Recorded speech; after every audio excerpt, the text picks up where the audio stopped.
Merci, mesdames et messieurs les journalistes. Je tiens à rappeler que nous sommes rassemblés en ces lieux pour un point de presse qui est fait par la Convention nationale des syndicats du secteur éducation. Vous savez que nous venons de boucler l'année et nous avons l'obligation de donner notre position par rapport à tout ce qui s'est passé, tout ce qui s'est passé tout au long de cette année. Je vais donc lire cette communication, ce point de presse. Clôture des activités syndicales de l'année 2022-2023. Point de presse. Mesdames et messieurs, chers camarades, chers collègues, au moment où vient de se terminer l'année scolaire 2022-2023, avec la proclamation des résultats des examens, le 3 juillet 2023, à notre grand étonnement, le Conseil des ministres a exprimé sa profonde satisfaction, marquée par une année académique apaisée, consécutive au respect des engagements du gouvernement vis-à-vis des partenaires sociaux et les différents acteurs du système éducatif. L'exécutif estime ainsi que l'année scolaire 2022-2023 s'est bien déroulée et attribue cet apaisement à la satisfaction de revendications des organisations syndicales. La CONACYCED dénonce cette communication qui tend à tromper l'opinion. À cet effet, la CONACYCED tient à rappeler les temps forts de ces activités de l'année qui s'achève. Au mois de novembre 2022, la CONACYCED a organisé son congrès pour élire ses nouveaux responsables. Le 21 janvier 2023, elle a organisé une assemblée générale qui a décidé de retenir 2 points de revendication prioritaires dans son cahier de charges: la régularisation de toutes les situations administratives et le paiement des rappels soldes. Le 23 janvier 2023, le cahier de charges issu de cette dernière assemblée générale a été déposé sur la table du Premier ministre, chef du gouvernement. Et je rappelle qu'avant cette assemblée générale, il y a eu une tournée nationale dans les provinces du Haut-Linthème et du Moyen-Ogooué. Le 6 mars 2023, un préavis de grève courant jusqu'au 1er avril 2023 avait également été déposé sur la table du Premier ministre, chef du gouvernement. Courant avril, des contacts ont eu lieu entre le cabinet du Premier ministre, chef du gouvernement. Ceux-ci sont restés lettres mortes.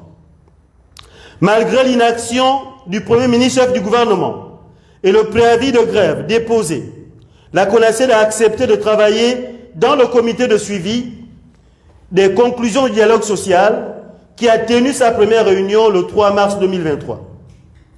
Malheureusement, à ce jour, c'est le silence total sur la régularisation des situations administratives des enseignants et le paiement de leurs rappels soldes.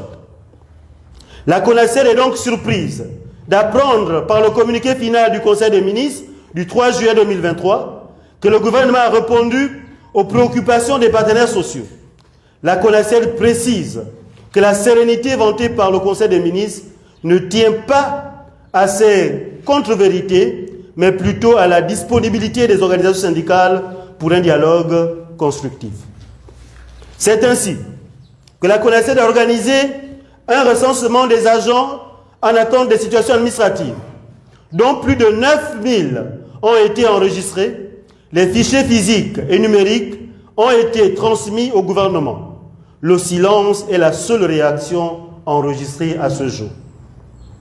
Par toutes ces actions, la CONACYCED a voulu, comme tout partenaire, contribuer à apporter des solutions aux préoccupations de ses adhérents. Mais elle constate, avec regret, que les enseignants et autres agents du secteur éducation n'ont récolté que la précarité, la misère et le mépris. La CONACYCED sait que les fonds sont disponibles dans les caisses de l'État pour répondre à ces préoccupations. Mais l'argent du Gabon n'est bon que pour la politique, les artistes et tous les autres Gabonais qui l'ont reçu par l'intermédiaire de la tournée républicaine du chef de l'État qui en distribue à sa convenance. Mesdames et messieurs, chers camarades, chers collègues, les enseignants ne réclament pas une quelconque aumône. Ils exigent juste le respect de leurs droits, car la non-régularisation des situations administratives et la rétention des rappels soldes sont des violations de l'article 18 de la loi 1/2005 portant statut général de la fonction publique qui précise que l'agent public a droit après service fait à une juste rémunération. La rémunération de l'agent public ne peut être juste sans recrutement, sans intégration, sans titularisation, sans avancement automatique, sans reclassement en prestage, sans le paiement des rappels soldes. Aussi, la CONACED interpelle-t-elle le gouvernement pour un règlement sans délai de toutes ces situations. Par ailleurs, la communauté éducative a découvert à travers une note circulaire signée du secrétaire général que le ministère organise un recensement des enseignants bénévoles. Après avoir recoupé les informations, il ressort que ce recensement est une instruction du Premier ministre chef du gouvernement qui souhaite répondre à une préoccupation posée par les populations de la province de Logoué-Vindo. La CONACED dénonce, en plus du caractère anticonstitutionnel de cette instruction, le fait que ce recensement devient l'objet de tous les chantages auprès d'une catégorie d'enseignants. La CONACED rappelle qu'à côté de ces enseignants bénévoles qui interviennent au primaire, il existe des moniteurs auxiliaires, les enseignants non décisionnaires qui travaillent depuis plusieurs années dans les ordres d'enseignement confessionnel, ceux en situation de pré-salaire et les différentes promotions de l'ENI, l'ENES, l'ENSET et l'INGS, toujours en attente d'affectation. La CONACED demande au gouvernement de dégager 3000 postes budgétaires qui permettraient de régler toutes les situations des enseignants en attente de salaire. En outre, la CONACED rappelle que selon la loi, le recrutement direct est une mesure exceptionnelle et que l'accès dans les corps d'enseignement se fait sur concours. C'est pourquoi elle espère qu'en plus du concours de l'ENI, de l'ENES, de l'ENSET qui ont été programmés, celui de l'INGS le sera également très bientôt. Mais que surtout, les postes budgétaires de ces futurs fonctionnaires seront déjà mis à disposition. Par ailleurs, la CONACED attire l'attention des enseignants et de tous les agents du secteur éducation de ce que les rappels et les situations administratives ne tomberont pas du ciel. L'histoire du syndicalisme dans notre secteur nous a démontré que les grandes victoires sont obtenues par les grandes mobilisations. Nous vous invitons à profiter des vacances scolaires pour réfléchir sur les actions fortes qui nous permettront de faire bouger les lignes et de permettre à plusieurs de nos collègues vivants et décédés d'entrer enfin en possession de leurs droits légitimes. Mesdames et messieurs, chers camarades, chers collègues, au moment où le Gabon, notre bien commun, s'achemine vers les élections générales, la CONACED rappelle aux enseignants et agents du secteur éducation que notre organisation n'a aucun candidat, ni à la présidentielle, ni aux législatives, ni au local. Mais les membres du Bureau national de la CONACICED et les adhérents sont des citoyens libres qui peuvent solliciter les suffrages de leurs compatriotes et ou soutenir des candidats de leur choix.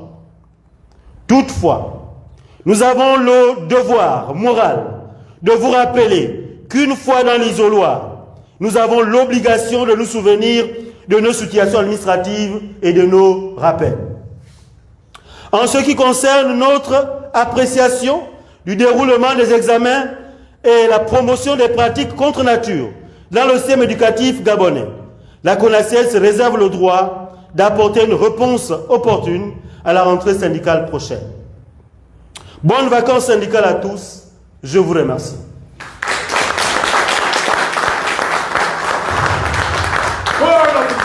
Victoire! Victoire! À la base! À la base!